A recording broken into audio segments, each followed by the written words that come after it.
ایک بڑا کمال کا اسپرچول اسٹرکچر ہے، ایک روحانی زبردست سسٹم ہے اس دنیا میں، تو شاید بہت ساروں کو نہیں پتا۔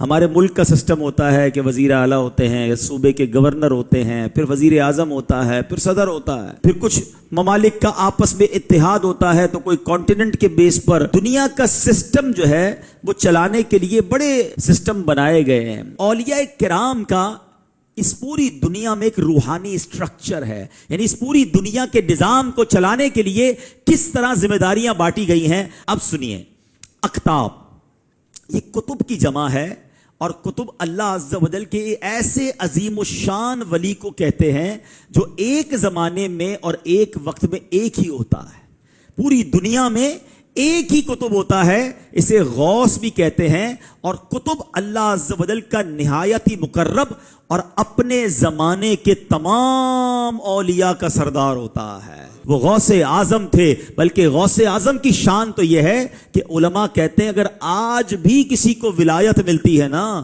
تو وہ غوث اعظم کے در سے ملتی ہے، آج بھی یہ فیضان وہاں سے جاری ہوتا ہے۔ سیکنڈ کیٹیگری یہ ہے ائمہ۔ پوری دنیا میں صرف دو ہوتے ہیں، ایک کا صفاتی نام عبد الرب اور دوسرے کا صفاتی نام عبد الملک ہوتا ہے۔ یہ دونوں کتب کے وزیر ہوتے ہیں، اور کوئی کتب کا انتقال ہو جائے تو یہ دو وزیر میں سے ہی کوئی اس کی جگہ لیتا ہے اور وہ کتب بنتا ہے۔ تیسرے نمبر پر آتے ہیں اوتاد۔ یہ ہر دور میں صرف 4 حضرات ہوتے ہیں۔ آپ ہرارکی دیکھ رہے، سسٹم دیکھ رہے، 4 اوتاد ہوتے ہیں۔ اللہ عز و جل ان چاروں کے ذریعے جو 4 ڈائمنشن ہیں، east, west, north and south, ان چاروں جہتوں کی حفاظت فرماتا ہے۔ سب کے پاس ایک ڈائریکشن ہوتی ہے جس کو یہ دیکھ رہے ہوتے ہیں۔ چوتھے نمبر پر ابدال، یہ ہر دور میں 7 ہوتے ہیں، ان کے ذریعے اللہ تعالیٰ 7 زمینوں کی حفاظت فرماتا ہے۔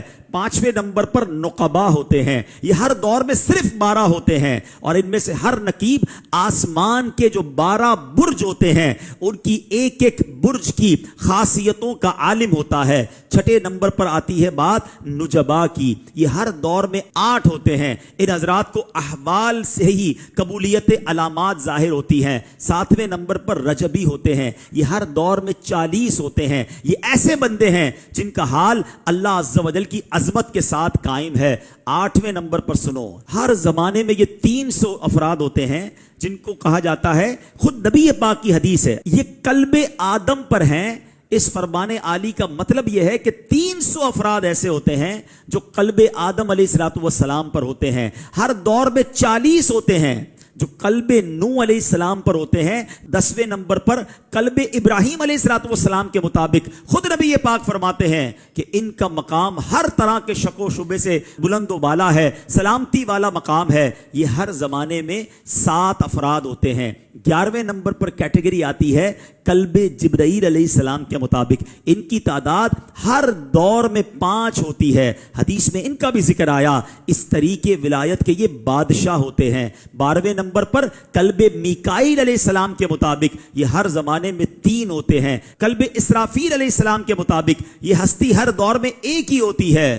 پھر رجال الغیب آتے ہیں، یہ 10 اولیاء کرام ہوتے ہیں۔ پھر مظہر قوت خداوندی کی کیٹیگری آتی ہے، یہ ہر دور میں صرف 8 ہوتے ہیں۔ اس کے علاوہ بھی اولیاء العظام کی بے شمار قسمیں ہیں، مثلا الہیون، رحمانیون، رجال الغنی، بدلا، رجال الاشتیاق، عباد، زہاد، رجال الماء، قرہ، احباب، محدثون، اخلا، ورثہ، صدیقین، شہداء، صالحین، قانتین، صادقین، حامدین، ذاکرین، صابرین، واصلین، کرماء وغیرہ۔ یہ اولیاء کرام ہوتے ہیں جو ساری دنیا میں پھیلے ہوئے اللہ کے بندوں کی ہدایت اور رحمت کا سبب ہوتے ہیں۔ سبحان اللہ، ہم اللہ سے یہ دعا ضرور کر سکتے ہیں کہ اللہ جہاں تو نے اتنوں کو ولایت سے نوازا ہے، ہمیں بھی اپنی ولایت سے نواز دے۔